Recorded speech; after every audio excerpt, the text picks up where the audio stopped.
कोराडी मंदिराचा निर्माणाधीन भाग कोसळलेला आहे। मंदिराचा निर्माणाधीन भाग म्हणजे त्याचं प्रवेशद्वार कोसळलेलं आहे आणि यात एकूण 17 मजूर जखमी झाले। सगळ्यांना रुग्णालयात सध्या पाठवण्यात आलेलं आहे, दाखल करण्यात आले।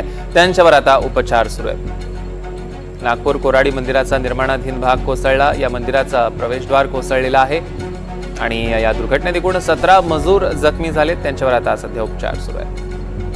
संजय तिवारी आपले प्रतिनिधी आपल्यासोबत फोन लाईन वरून जोडले गेले, त्यांच्याकडून अधिकचे अपडेट्स आपण घेऊया। संजय, नागपूर जवळ हे कोराडी नावाचं गाव आहे, जिथे महालक्ष्मी जगदंबा माता मंदिर फार प्राचीन मंदिर म्हणून ओळखलं जातं आणि अलीकडे काही वर्षांमध्ये ते मोठे धार्मिक पर्यटनाचं स्थळ म्हणून सुद्धा नावारूपाला आलेलं आहे।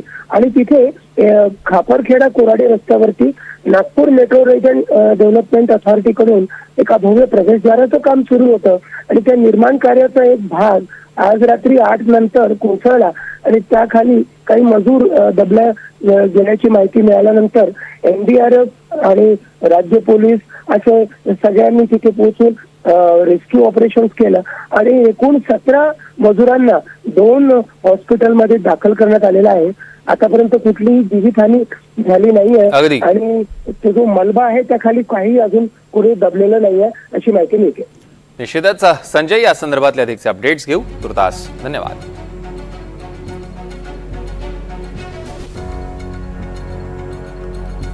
आणि याच सगळ्या महत्त्वाच्या बातम्यांसोबतच या बातमीपत्रात वेळ झाली इथेच थांबण्याची। नमस्कार।